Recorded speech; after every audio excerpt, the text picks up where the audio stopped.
Hi mga kainday, for today's video, so karon di ay mga kainday kay magluto di ay ta diri og alimasag mga kainday. So una nagisa ta diri og loy ang mga kainday. So kay no na nato siya dira mga kainday og naapo dayon na siya ay ahos og sibuyas mga kainday. So ikuy-ukayon na nato siya diha mga kainday hangtod nga mo humot-humot gani siya mga kainday og ilunod na pud nato dayon din ang alimasag mga kainday. So lami kani siya mga kainday ulam as bago pa gini siya nakuha mga kainday dayon tambok pagid siya. So ako na siyang gitunga daan mga kainday para dili lisod pag kuha na unya pag pangaon na ba gitunga na nako siya daan. Dayon mga kainday ato nang ibutang din ang gata.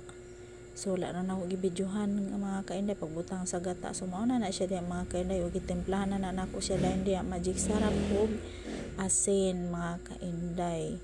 Ug naapod siya dayon dihay sibuyas dahonan. So luto na nato siya din mga 10 minutes mga kainday para maluto na ang alimas.